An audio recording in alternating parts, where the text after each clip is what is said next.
औज़ुबिल्लाहि मिनश्शैतानिर्रजीम बिस्मिल्लाहिर्रहमानिर्रहीम रब्बि इश्रह ली सदरी व यस्सिर ली अमरी वहलुल उक़दतम मिन लिसानी यफ़क़हू क़ौली रब्बि ज़िदनी इल्मन रब्बि ज़िदनी इल्मन रब्बि ज़िदनी इल्मा या करीमु या करीमु या करीम या रहीमु या रहीमु या रहीम। अज़ीज़ तुलबा व तालिबात अस्सलामु अलैकुम व रहमतुल्लाहि व बरकातुहू।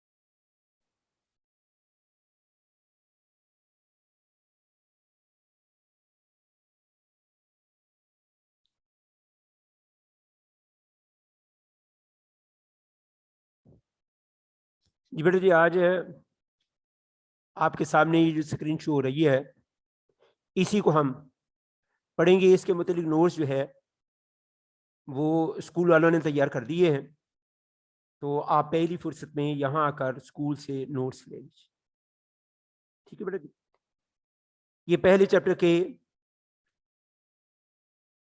एमसीक्यूज, खाली जगह, कॉलम और शॉर्ट क्वेश्चन है।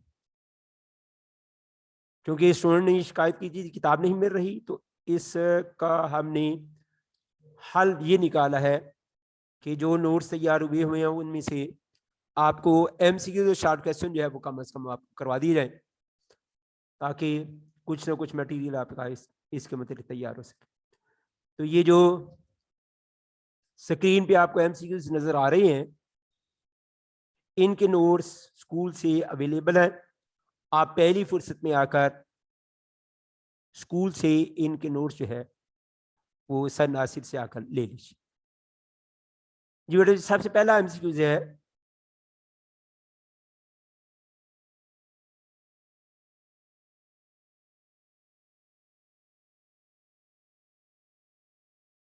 कांग्रेसी वजारतों का दौर रहा।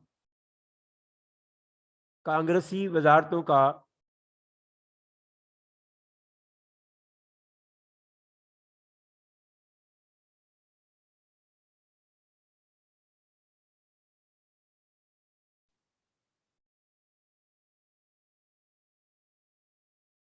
जी बेटा जी, स्क्रीन शो हो रही है? जी प्यारे बच्चों, स्क्रीन नजर आ रही है? ये बाब नंबर 1 पाकिस्तान की नजरियाती एहसास। ठीक है, शाबाश। इसको देख लीजिए, इसकी स्क्रीनशॉट भी ले सकते हैं, और बेहतर ये है कि इसके नोट्स स्कूल से आकर पहली फुर्सत में ले जाए। पहला फिक्रा है जी, हाथ नीचे करें और तवज्जो करें। पहला फिक्रा है कांग्रेसी वजारतों का दौर रहा।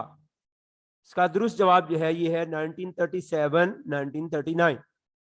1937 1939 जो ब्लैक किया हुआ है बेटे, ये दुरुस्त जवाब है। टिक करने की बजाय हमने उसको कुछ थोड़ा सा ब्लैक कर दिया है, ताकि वो जवाब जो है वो आपको मिल सके।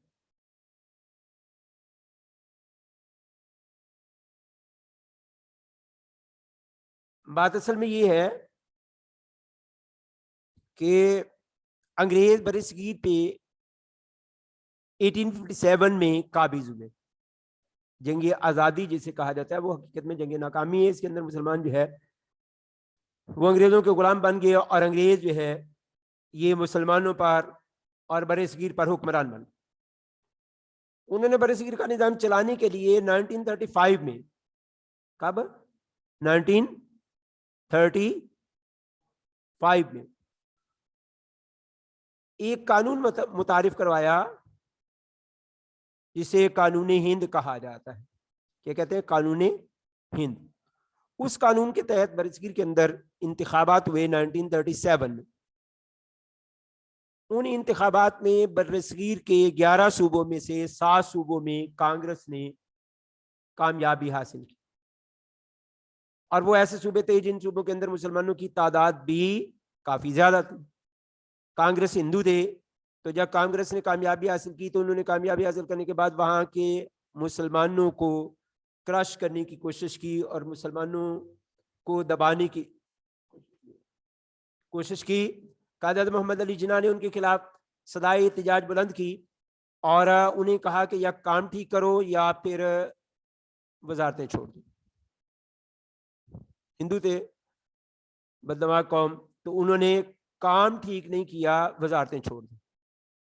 अगरचे इस काम को 2 साल लग गए, 1937 के अंदर वजारतें कायम हुई, 1939 के अंदर उन्होंने वजारतें छोड़ी हैं। तो जब उन्होंने वजारतें छोड़ी तो कायद आज़म मोहम्मद अली जिन्ना ने मुसलमानों को कहा कि यौम निजात मनाओ। चुनाचे 22 दिसंबर 1939 में कायद आज़म और मुस्लिम लीग की अपील पर मुसलमानों ने यौम निजात मनाया कि शुक्र है या अल्लाह, हिंदुओं से निजात मिली। तो ये है कांग्रेसी वजारतों का दौर, ये बदतरीन दौर है मुसलमानों के लिए, ये एक बदतरीन दौर कांग्रेसी वजारत, ये 1937 से 1939। आगे करारदाद लाहौर 1940 में खुतबा सदारत दिया कायद आज़म मोहम्मद अली जिन्ना ने। मुसलमानों ने अलग वतन के हुसूल के लिए एक इज्तिमा किया, अलग वतन के हुसूल के लिए करारदाद पेश करने के लिए, एक आवाज़ होने के लिए उन्होंने मीनार पाकिस्तान जिस जगह पर है, उस वक्त तो वहाँ पे मीनार पाकिस्तान नहीं था, मिंटो पार्क इसे कहा जाता था या इकबाल पार्क इसे कहा जाता था। वहाँ पे बरसगीर के लाखों अफराद जमा हुए, मुसलमान मर्द भी औरतें भी। उस जलसे की सदारत कायद आज़म मोहम्मद अली जिन्ना ने। शेर बंगाल ए.के. फजल हक ने करारदाद पेश की और खुतबा सदारत जो दिया कायद आज़म मोहम्मद अली जिन्ना ने, ये डेट थी 23 मार्च 1940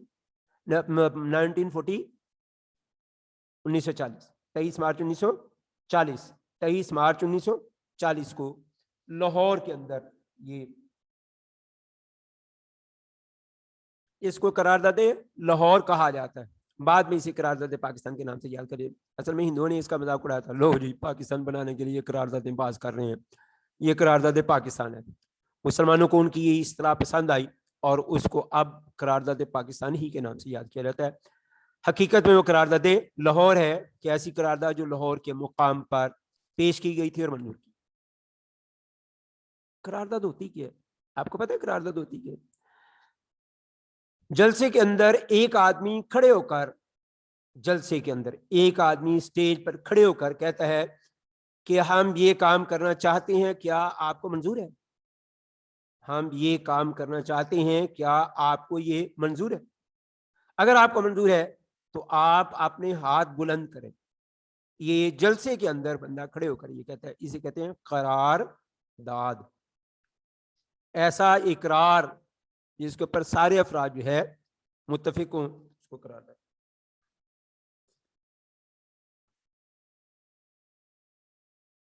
तो ये शेर बंगाल के फजल हक ने ये करारदाद पेश की थी, खुद बसदारत कायद आज़म मोहम्मद अली ने। आगे तीसरा फिक्र है एमयू स्कूल और कॉलेज कायम किया सर सैयद अहमद खान ने। अलीगढ़ के अंदर स्कूल कायम हुआ था, अलीगढ़ के अंदर सर सैयद अहमद खान ने अलीगढ़ के अंदर स्कूल कायम किया था।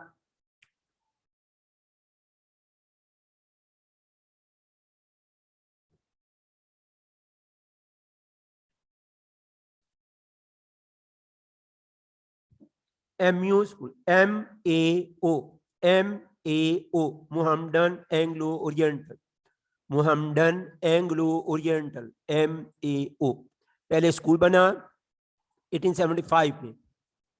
1875 स्कूल बना, 1877 में वही स्कूल कॉलेज बन गया और फिर 1920 में वो कॉलेज जो है उसको यूनिवर्सिटी का दर्जा दे दिया। उसके बाद चौथा फिक्र है 1867 में जब बनारस में हिंदुओं की मुस्लिम दुश्मनी खुलकर सामने आ गई तो इस बार सर सैयद अहमद खान ने वाज़ेह ऐलान किया, क्या ऐलान किया? मुसलमान और हिंदू अलग अलग कौमें हैं, मुसलमान और हिंदू अलग अलग कौमें हैं। इसके बाद है नजरिया पाकिस्तान की बुनियाद, इस्लामी नजरिया हयात, इस्लामी नजरिया हयात। 1930 में मुसलमानों को अलग रियासत का तस्वुर देने वाली शख्सियत है अल्लामा मोहम्मद इकबाल। इलाहाबाद के मुकाम पर ये खुतबा हुआ था, जिसे खुतबा इलाहाबाद कहा जाता है, उसकी सदारत अल्लामा इकबाल ने की थी। मुझे ऐसा नजर आता है कि और नहीं तो शुमाल मगरबी हिंदुस्तान के मुसलमानों को बिलाखिर की इस्लामी रियासत कायम करना पड़ेगी। अगर हम चाहते हैं कि इस मुल्क में इस्लाम बहैसियत तमद्दुनी कुव्वत जिंदा रहे, तो इसके ज़रूरी है कि मुसलमान एक मखसूस इलाके में अपनी मरकजियत कायम करें। मैं सिर्फ इस्लाम की फलाह बहबूद के ख्याल से एक मुनज़्ज़म इस्लामी रियासत के क़याम का मुतालबा कर रहा हूँ। ये अल्लामा इकबाल की खुतबा सदारत का वो इक़्तिबास है जो आपकी किताब के अंदर मौजूद। वक्त आने पे हम इसे इंशाअल्लाह पढ़ेंगे। तो ये खुतबा सदारत अल्लामा इकबाल का है, जिसके अंदर 1930 में उन्होंने मुसलमानों को अलग रियासत का तस्वुर दिया। उसके बाद अगला फिक्र है, क़याम पाकिस्तान का मुतालबा करते वक्त मुसलमानों की सोच थी कि वो अपने मजहब और अकायद के मुताबिक ज़िंदगी बसर करेंगे, कि जो उनका मजहब हुक्म देता है उसके मुताबिक, जो उनके अकायद हैं उसके मुताबिक वो अपनी ज़िंदगी गुजारेंगे और बसर करेंगे।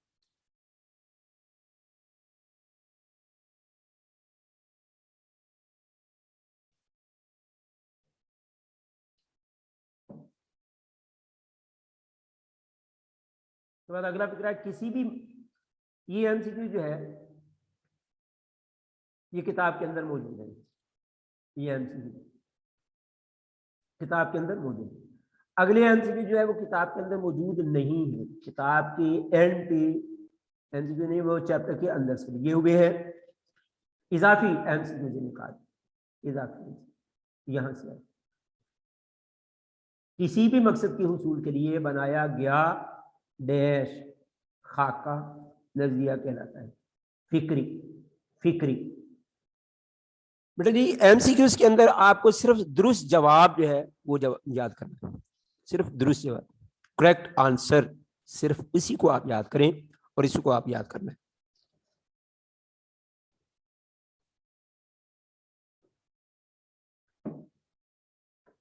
इसके बाद है, उर्दू जुबान किस रस्म खत में लिखी जाती थी? अरबी। दो जुबानें थी जिसके बारे में झगड़ा हुआ, उर्दू और हिंदी। हिंदू कहते थे कि बरसगीर पूरे के ऊपर हिंदी राज होनी चाहिए, मुसलमान कहते थे कि यहाँ उर्दू राज होनी चाहिए। 1867 के अंदर ये झगड़ा चला था बनारस शहर से, और फिर ये झगड़ा शिद्दत इख्तियार कर गया, चुनाचे इस पर भी काफ़ी जो है लहजे हुई। तो ये उर्दू जो है ये मुसलमानों को पसंद थी, क्योंकि ये कुरान पाक की ज़ुबान अरबी के अंदाज के अंदर लिखी जाती है। रस्मुल खत कहते हैं लिखने का अंदाज, रस्म लिखने का अंदाज। मौलाना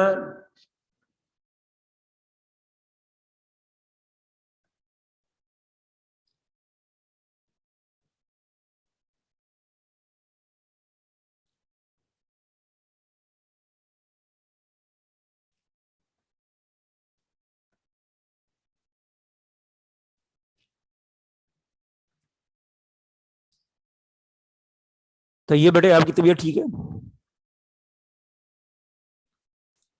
क्या हरकतें कर रहे हैं?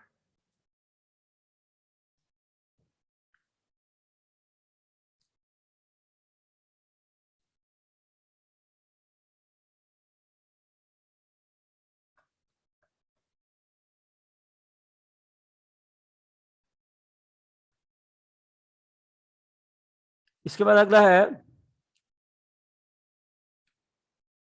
मौलाना जमालुद्दीन अफगानी ने मुसलमानों के लिए अलग रियासत के क़याम की बात की 1879 में। 1879 में।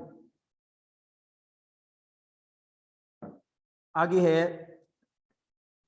मौलाना अब्दुल हलीम शरद ने, अब्दुल हलीम शरद, मौलाना अब्दुल हलीम शरद नींदो कौमी नजरिया पेश किया 1890 1890 में 1890 में मौलाना मुर्तजा अहमद महकश ने दो कौमी नजरिए की बात की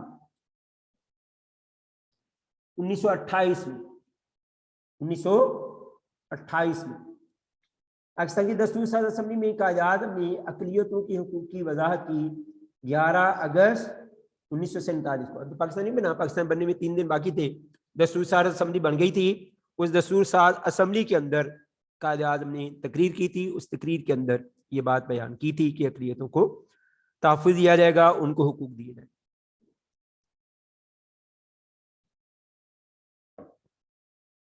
अगला फिक्रा है, इस्लाम के निज़ाम में रूह मौजूद है जमहूरियत की।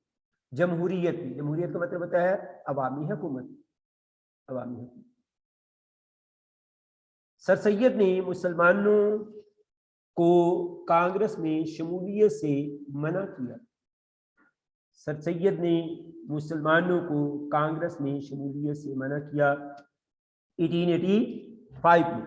कांग्रेस बनी थी 1885।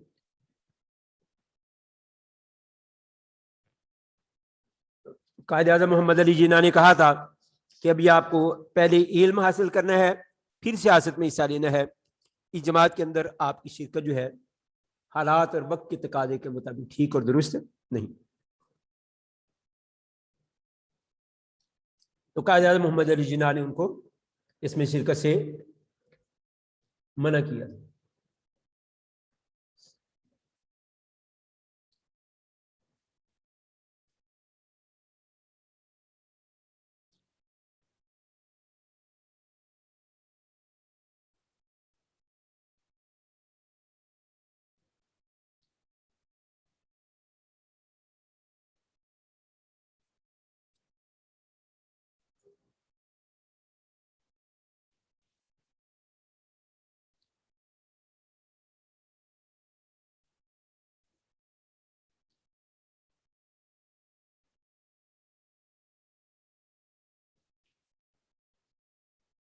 इसके बाद आगे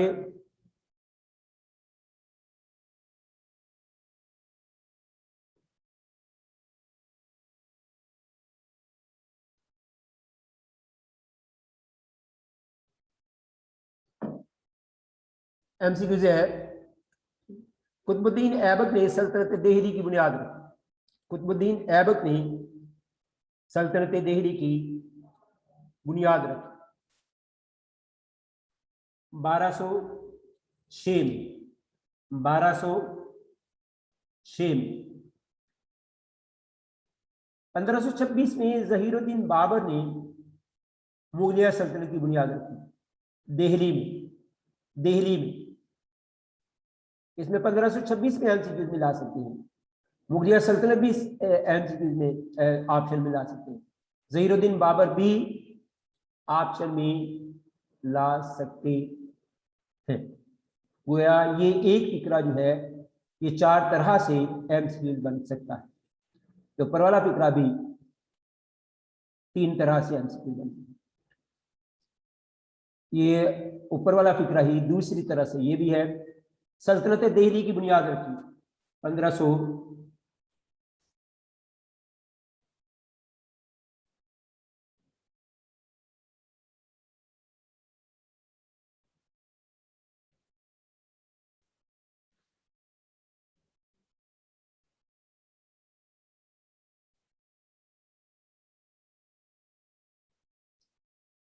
ये बेटा ये फिक्रा ठीक कर लीजिए, ये फिक्रा ठीक नहीं है। सल्तनत देहली का दौर रहा, ये ठीक है। सल्तनत देहली का दौर रहा 1526 तक, 1206 से लेकर 1526 तक। चौधरी रहमत ने पाकिस्तान नेशनल मूवमेंट की बुनियाद रखी लंदन में। मोहम्मद बिन कासिम ने कौन सा इलाका फतह किया? सिंध का। अरब मुबल्लिगीन इस्लाम मुस्तकिल तौर पर आबाद हो गए सिंध और मुल्तान। मोहम्मद बिन कासिम ने सिंध कब फतह किया? 712 में। मुगलिया सल्तनत की बुनियाद किसने रखी? बाबर, ज़हीरुद्दीन बाबर ने। ये ऊपर गुजर चुका है। चौधरी रहमत अली ने कैम्ब्रिज कॉलेज लंदन के शोबा कानून में दाखिला लिया जनवरी 1931, जनवरी 1931 में। चौधरी रहमत अली ने आप या फिर कभी नहीं, नो आर नेवर के उन्वान से किताबचा जारी किया 28 जनवरी 1933। 28 जनवरी 1933। चौधरी रहमत अली कब पैदा हुए? 1897। 1897। सियारंगत के लोगों ने मुसावी हुकूक के हुसूल के लिए जद्दोजहद शुरू की। अमेरिका में इस्लाम अपनी रूह में एक निज़ाम है जमहूरी, इस्लाम अपनी रूह में एक जमहूरी निज़ाम। आखिरी मुगल हुक्मरान बहादुर शाह जफर को अंग्रेजों ने कैद कर दिया रंगून में, रंगून म्यांमार, रंगून के अंदर। सिंध के राजादार को शिकस्त दी मोहम्मद बिन कासिम ने, सिंध के राजादार को शिकस्त दी मोहम्मद बिन कासिम ने 712 में। बेटे जी ये एमसीक्यू जो है अगर आपने इसकी स्क्रीनशॉट ले ली है बहुत बेहतर है, नहीं तो नोट्स ले रहे हैं। और इन एमसीक्यूज़ों को आपने याद भी करना है क्योंकि इसका इंशाअल्लाह अज़ीज़ आपसे टेस्ट भी होगा। कल हम इंशाअल्लाह अज़ीज़ खाली जगह और कॉलम करेंगे। अल्लाह हाफिज़। हाँ जी बेटा जी, किसी ने कोई बात तो नहीं पूछनी? किसी स्टूडेंट ने कोई बात पूछनी है? ओके बेटा, अल्लाह हाफिज़। अस्सलामु अलैकुम व रहमतुल्लाहि व बरकातहू।